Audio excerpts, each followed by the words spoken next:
Kasus pembunuhan Vina Cirebon semakin merentang tak tentu arah. Ya, selain memantik kontroversi dan memunculkan kesaksian serta nama-nama baru, berbagai langkah hukum pun juga terus dilakukan oleh para pelaku. Termasuk yang dilakukan oleh Saka Tatal, mantan terpidana kasus Vina yang kini telah bebas. Menunjuk Farhad Abbas sebagai pengacara barunya, Saka Tatal pun bakal mengajukan peninjauan kembali atau PK ke Mahkamah Agung atas putusan yang telah membuatnya mendekam di penjara.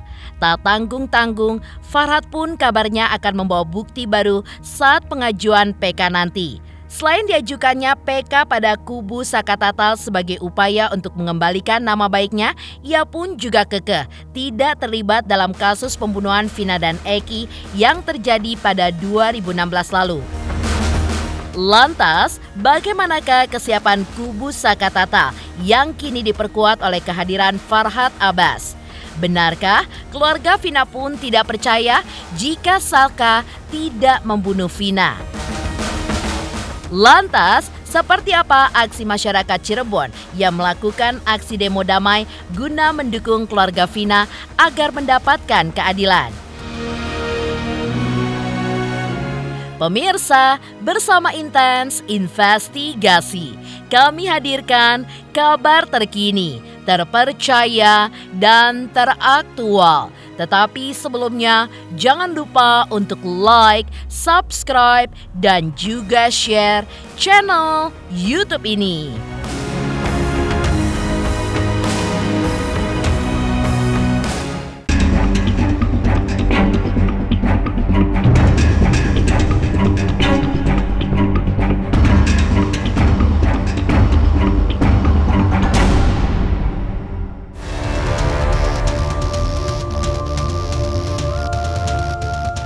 Kasus pembunuhan Vina saat ini pun memang terus merentang panjang.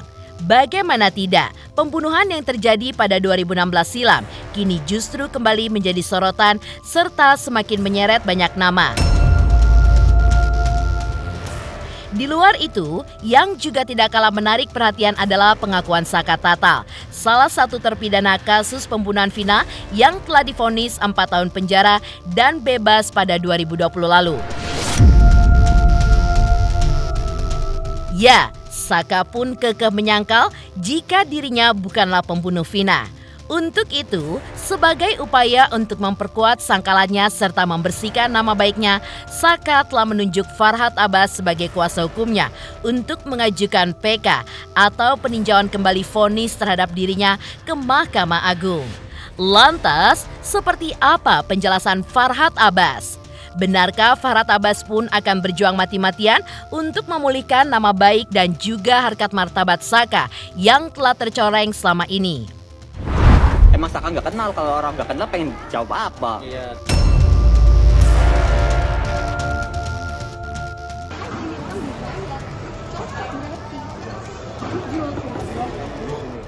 Halo, saya saat ini berada di kota Cirebon bersama Ibu Titin, pengacara Peggy Sudirman.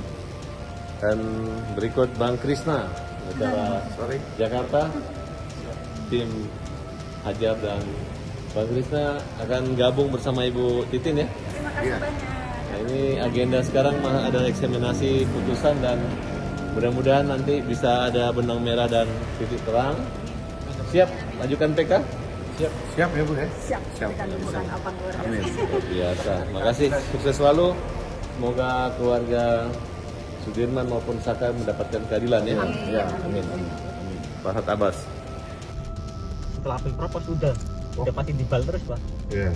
Jadi waktu Saka bilang apa tuh namanya? Saya nggak tahu apa-apa Pak gitu loh. Saya nggak ngerti. Terus polisinya bilang apa? Ya terus mukulin terus sebelum mengakui. Ada perasaanmu hampir mati dipukulin? Ya udah bapak bener Pak. Gimana? Alhamdulillah. Senang dibela sama Bang Krisna? Ya alhamdulillah buat ada meetingan juga lah kedepannya biar diterang juga. Akhirnya gimana mungkin harus seterang-terangnya dan bahwasannya ini tuh kejadiannya kayak gimana kan pembunuhan kah apakah rekayasa. Barat ini ada perhatian besar ya di kasus Vina Eki di Cirebon ini. Jadi saya melihatnya seperti itu sampai turun ke Cirebon. Akhirnya ketemu saya silaturahmi. Peninjauan kembali buat Saka karena dalam berita acara dan pertimbangan pengadilan. Sebagai kuasa hukum, Farhad pun juga meyakini sepenuhnya keterangan kliennya Saka Tatal yang mengaku tidak terlibat dalam pembunuhan Vina dan Eki. Kalaupun selama ini muncul pengakuan dari kliennya terkait pembunuhan yang dilakukannya terhadap kedua korban, maka pengakuan itu pun muncul lantaran adanya unsur paksaan dan juga ancaman yang diterima oleh kliennya. Lantas, siapakah pelaku pengancaman itu? Ya, satu yang ngaku, terus yang satu ngaku tuh Sudirman tuh. Padahal Sudirman aja tuh saya nggak tahu dia ngelakuin atau enggak.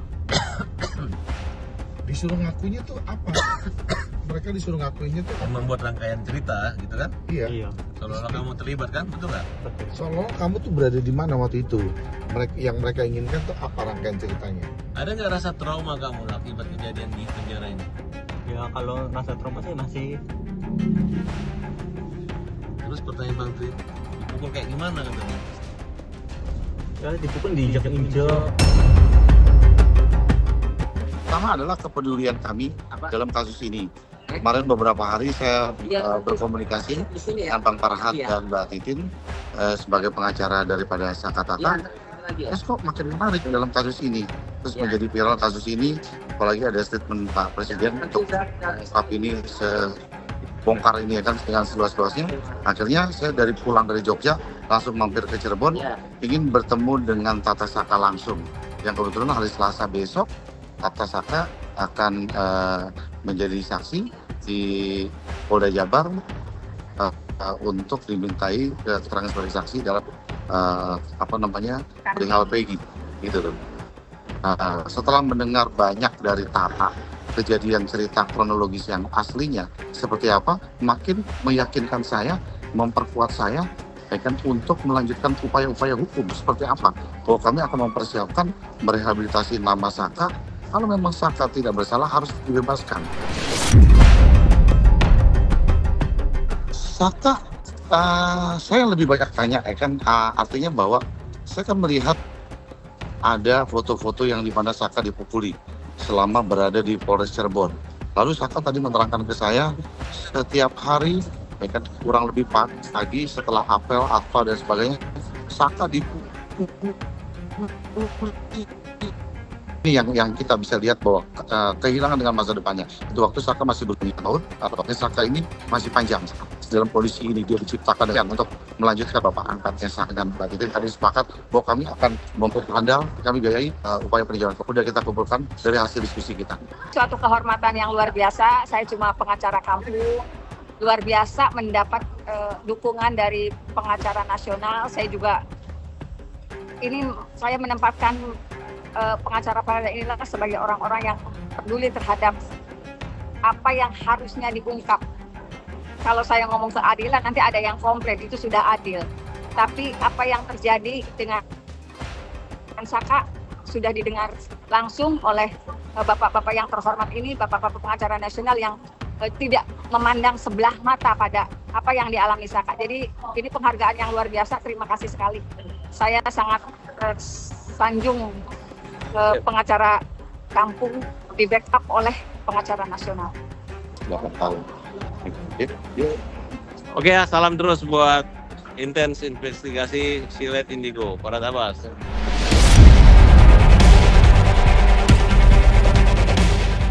Pengakuan Saka Tatal jika ia bukanlah pelaku pembunuhan Vina dan Eki ternyata disokong sepenuhnya oleh kuasa hukumnya Titin Prialianti yang juga memiliki pendapat yang sama dengan kliennya. Ya, Titin pun juga meyakini jika kliennya adalah korban salah tangkap dari pembunuhan Vina dan Eki yang terjadi 8 tahun lalu tersebut. Kemudian tiba-tiba saya dapat telepon dari Jakarta, dari dis khusus. Ternyata itu ada salah satu teman, mungkin dia tahu apa yang terjadi dulu, saya pernah mengungkapkan fakta, tapi kan tidak terekspos secara jelas. Kemudian siapa? Ibu mau nggak diundang ke sana? Itu setelah teman-teman dari Cirebon mendesakan. Dari awal saya udah ngomong saya nggak mau bicara fiksi. Saya buka kembali di forum. Sebetulnya dulu itu udah saya omongin 2016 itu udah saya omongin. Cuman hanya terbatas pada media-media lokal dan saya juga nggak ngerti. Hanya kemarin ketika masalah ini terkuat dengan fakta-fakta yang saya miliki, ada wartawan yang sampai nangis.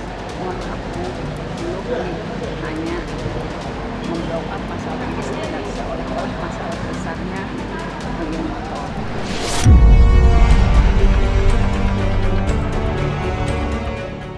Saat ditangkap polisi, Saka kala itu masih berumur 15 tahun alias masih di bawah umur. Dalam kasus ini, Vina dan Eki pun dicegat dan disiksa hingga tewas oleh 11 orang anggota geng motor, yang salah satunya disebut adalah Saka Tata. 8 pelaku pun ditangkap, 3 lainnya pun masih buron hingga saat ini.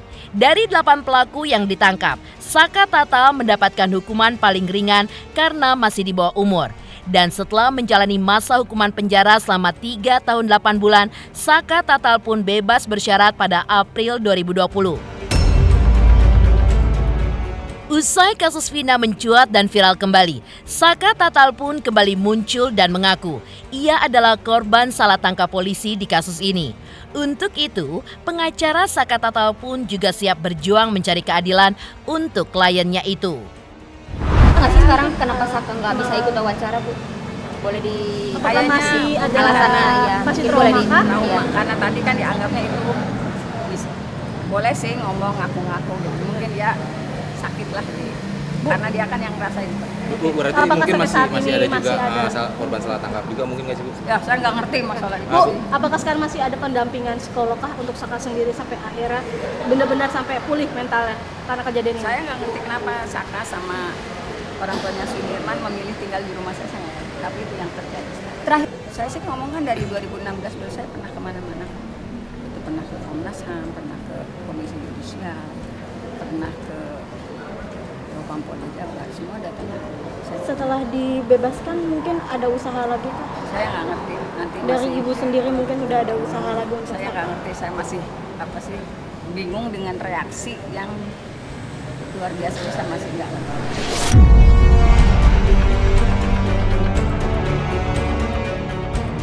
Dari kesiapan kubu Saka Tatal yang kini diperkuat oleh kehadiran Farah Tabas untuk mengajukan peninjauan kembali atau PK guna membantah keterlibatannya sebagai pembunuh Vina. Lantas benarkah keluarga Vina pun justru tidak percaya jika Saka tidak membunuh Vina? Pemirsa Intens Investigasi, jangan lupa saksikan terus Intens Investigasi. Dan pastikan jangan lupa untuk like, subscribe, share, dan komen. Serta terima kasih untuk pencapaian 3 juta subscribers channel Intens Investigasi. Halo, saya Nugi. Yuk, subscriber Intens Investigasi jelang 3 juta subscriber.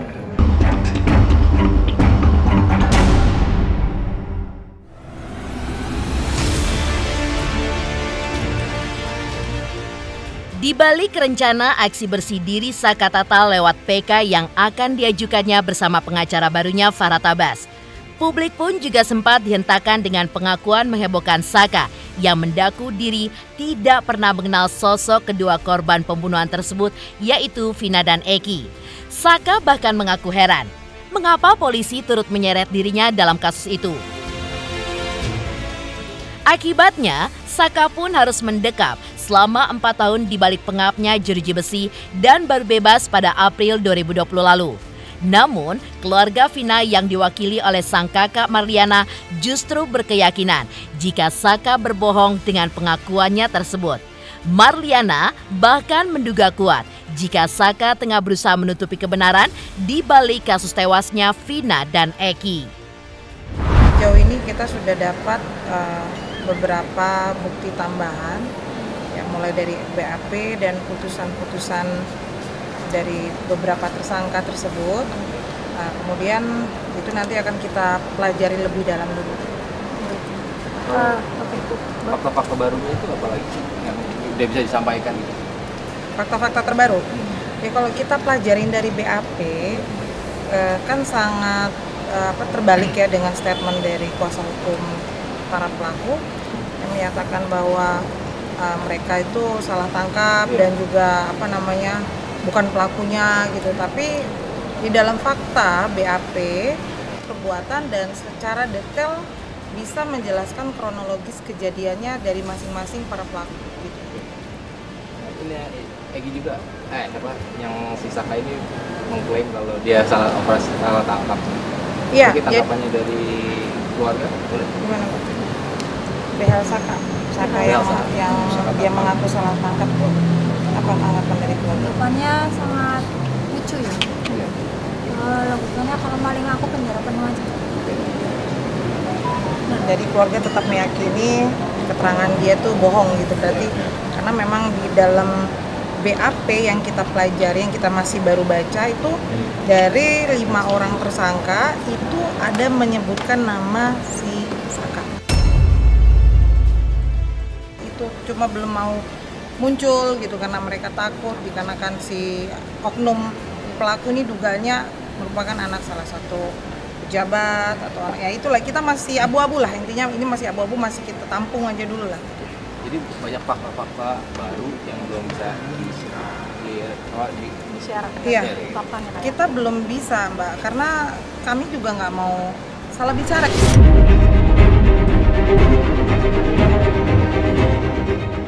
Setali 3 uang dengan keluarga almarhumah Vina. Pengacara kondang Hotman Paris Hutapea yang ikut turun gunung mengawal kembali kasus ini sebagai kuasa hukum keluarga almarhumah Vina juga meradang dengan pengakuan Saka yang secara terang-terangan menyangkal jika dirinya bukanlah pembunuh Vina dan Eki. Sangkalan yang sama juga diungkapkan oleh pengacara Saka. Untuk itu, Hotman Paris pun mempertanyakan apakah sebelumnya pengacara Saka sudah mengajukan banding atas putusan pengadilan yang telah memvonis kliennya? Jika tidak, maka semua pengakuan mereka itu pun gugur dengan sendirinya, alias mereka pun tengah berbohong. Kasus Vina Cirebon. Ada satu pertanyaan kepada pengacara Saka. Apakah Anda mewakili Saka mengajukan upaya hukum banding atau PK terhadap putusan pengadilan yang menghukum Saka? Anda mengatakan bahwa Saka itu tidak terlibat, tidak bersalah. Anda begitu lantangnya ngomong di televisi berjam-jam, tampil di TV. Tapi bolehkah, maukah Anda menjawab pertanyaan yang sangat simpel ini? Sebab kalau Anda tidak banding, Anda tidak PK, maka semua pernyataan Anda menjadi gugur terpatahkan. Di situ juga diuraikan bagaimana Saka, salah seorang yang masih umur 15, ikut dibonceng oleh salah seorang temannya, ikut memukul. Saka disebutkan ikut memukul almarhumah. Cuma tidak ada kata-kata apakah Saka ikut memperkosa. Tapi jelas diuraikan dalam BAP, Saka itu masih umur 15, dia dibonceng oleh siapa, semuanya terperinci. Kunci pintu utama untuk mendapatkan DPO yang 3 orang itu adalah dari 8 orang ini. 8 orang ini kalau benar-benar diinterogasi dari keluarganya pasti tak ketangkap itu yang 3 orang. Menepikan keluarga Vina yang tidak percaya jika Saka tidak membunuh Vina. Lantas, seperti apakah aksi masyarakat dan juga pegiat media sosial Kota Cirebon saat menggelar aksi damai di TKP pembunuhan Vina dan Eki di Jembatan Cimanuk Talun, Kabupaten Cirebon? Lalu, apa tujuan dibalik aksi damai ini? Pemirsa Intens Investigasi, jangan lupa saksikan terus Intens Investigasi. Dan pastikan jangan lupa untuk like, subscribe, share, dan komen. Serta terima kasih untuk pencapaian 3 juta subscribers channel Intens Investigasi. Halo aku Hanum Bramantio, ayo subscriber Intens Investigasi 3 juta subscriber.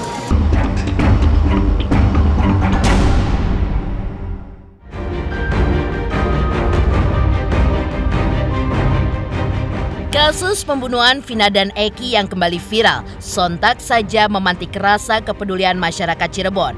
Hal ini pun ditandai dengan aksi damai yang mereka gelar pada Sabtu kemarin. Ya, puluhan warga dan pegiat media sosial Kota Udang menggelar tabur bunga di Jembatan Cimanuk Talun, Kabupaten Cirebon. Menurut Andre Mangungsong dan Reno, 2 pegiat media sosial Kota Cirebon selaku pemrakarsa acara ini, aksi damai ini merupakan refleksi diri demi mengingat dan mengangkat memori kasus Vina agar terus mengedepankan asas kemanusiaan.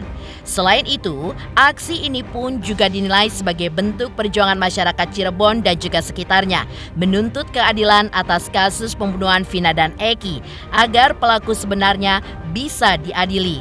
Aksi damai ini pun ditutup dengan berziarah ke makam almarhumah Vina. Besar dari almarhum dan almarhumah, betul? Ya. Maka kegiatan ini adalah kegiatan tabur bunga untuk mengenang kembali sebuah peristiwa yang kemudian proses hukumnya sedikit tersendat, betul? Ya. Kita tidak sedang menuntut sesuatu hal untuk kepentingan pribadi kita, tidak.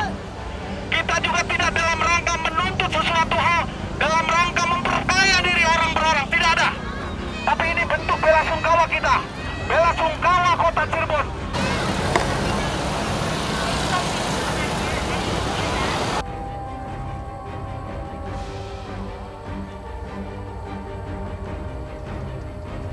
Kepedulian masyarakat kita terhadap sebuah peristiwa dan sebuah proses pengawasan harus tetap dilakukan oleh seluruh elemen masyarakat sehingga keadilan itu betul-betul diterima. Siapapun yang bersalah, siapapun yang kemudian pada akhirnya mendapatkan ganjaran dari apa yang telah diperbuat bisa memberikan rasa tenang dan kepuasan bagi keluarga dan masyarakat di sini. Intinya kami ke sini hadir hanya satu yang kami minta, yaitu tegakkan keadilan seadil-adilnya tanpa tebang pilih siapapun itu. Karena kami hadir di sini 1 Juni ini mengingatkan bahwasanya dalam sila kelima itu keadilan sosial bagi seluruh rakyat Indonesia, bukan bagi rakyat yang punya kuasa. Agenda hari ini sebenarnya ya hanya aksi damai di mana kita mengingat di sini ada sebuah tragedi yang mungkin bisa dikatakan hampir terlupakan. Jadi kami ingin mengingat memori ini lagi, mengangkat memori ini kembali agar menjadi sorotan. Ya, karena ini memang adalah aksi damai di mana kita hanya ingin mendoakan korban yang sudah meninggal dunia dan menuntut sebuah keadilan agar segera bisa diselesaikan. Mudah-mudahan dengan secara simbolik dilakukan tabur bunga ini bisa memberikan sebuah pelajaran berarti bagi masyarakat bahwa tidak cukup dengan mengambil sebuah keputusan yang gegabah dalam melakukan tindakan atau perilaku, tapi akan berdampak kepada semuanya nantinya gitu. Mudah-mudahan dengan banyaknya orang yang mendoakan, Allah Subhanahu wa Ta'ala, Tuhan Yang Maha Esa juga lebih kemudian menerima doa-doa kita, sehingga almarhum dan almarhumah dapat diterima dan diberikan tempat yang layak dan kebahagiaan di alam kubur sana.